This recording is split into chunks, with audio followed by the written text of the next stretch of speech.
बकिया video देखने से पहले वीडियो को लाइक करें, राहम टीवी चैनल को सब्सक्राइब करें और बेल आइकन पर क्लिक करें। शुक्रिया। जहाँ तक जो है इसके फ़ज़ाइल फ़वाइद का ताल्लुक़ है, एक इसका फ़ायदा ये है कि आम तौर पे बाज़ मर्दों को जरियान का मर्ज़ हो जाता है जी, जरियान, इसी तरह औरतों का लकोरिया का मर्ज़ हो जाता है।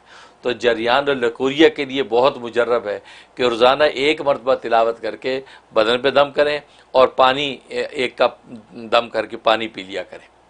ये 21 डेज़ बिलनागा कर लें, इंशाअल्लाह अल्लाह के रहम से उनका ये मर्ज़ रफ़ा हो जाएगा। सुभान अल्लाह। और दूसरा एक फ़ायदा ये है कि अगर वो मुसाफिर सफ़र में गया हुआ है और जो घर वाले बेचैन है कि यार पता नहीं खैरियत से आता है कि नहीं आता, तो उसके आने तक रोज़ाना एक मरतबा इसकी तिलावत करते रहें तो इंशाअल्लाह खैरियत से घर आ जाएगा।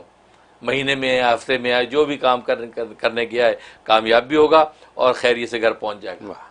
और ये वो जो साहिब हाल ख़ुद भी कर सकता है, वो मुसाफिर जो गया हुआ है। और आजकल अक्सर लोग सवाल करते हैं फ़लाँ मुल्क में जा रहे हैं, ख़ास तौर पर पाकिस्तान जा रहे हैं जी, हालात बड़े ख़राब हैं, हादसात हो रहे हैं, फिर जहाज़ में जा रहे हैं, जहाज़ों के हादसात होते हैं, एक वक्त ऐसा आया था। तो ये कोई वजीफ़ा बताएं।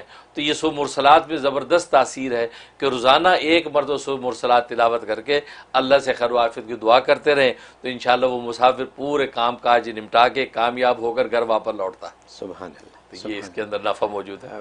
हज़रत ये फरमाइए कि कितनी लंबी आयत? हाँ, इसकी 50 आयतें हैं। 50 आयतें हैं। और ज़बरदस्त ये गोया कि 29वें पारे की आखिरी जो है सूरत है ये। अच्छा। उसके बाद फिर अम्मा यतसाल उनका शुरू हो जाता है। तो ये 50 आयतों पर मुश्तमिल कोई बड़ी नहीं, और आयतें भी छोटी छोटी आयतें इसकी। अच्छा। और बड़ी खूबसूरत यानी इसके मज़ामीन है, पढ़ने वाले हैं।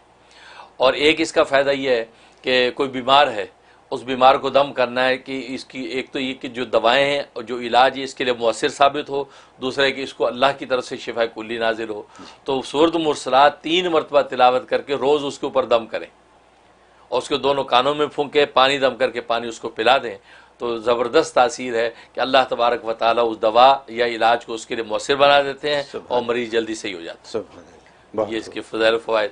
और जहाँ तक ख्वाब में ताबीर का ताल्लुक़ है तो लिखा है कि इसका मतलब ये है कि ये शख्स जो है तौबा ताइब होगा, जो छोटी मोटी लग़ज़ियाँ इससे हो रही हैं उससे तौबा की इसको तौफ़ीक़ नसीब होगी और ये तौबा ताइब होकर मुत्तक़ीन के अंदर शामिल हो जाएगा। एक मतलब ये। और दूसरा मतलब ये है कि ये जो है वो अमन, खौफ से अमन हासिल करेगा। अगर इस पर कोई खौफ है, माली तंगी का खौफ है या किसी दुश्मन से जान का खौफ है, किसी भी नौइयत को खौफ इसके ऊपर अगर तारी है तो अल्लाह तबारक व तआला उसको खौफ से निकाल कर अमन और सलामती अता कर देंगे। इसका मतलब है। और एक मतलब ये है कि ये इसको जो दुनिया के अंदर अल्लाह तबारक व तआला जो इसकी जो भी रिज़्क़ है उसको कुशादा कर देंगे, इसका दस्तरखान वसी हो जाएगा और अल्लाह के रास्ते में सदक़ात देने वाला बनेगा और आखिरत में अल्लाह तबारक व तआला इसकी जो आखिरत भली कर देंगे। लीजिए, वाह, बहुत कीमती ख्वाब है, कीमती ख्वाब है। बिल्कुल, माशाअल्लाह, बहुत खूब, बहुत खूब।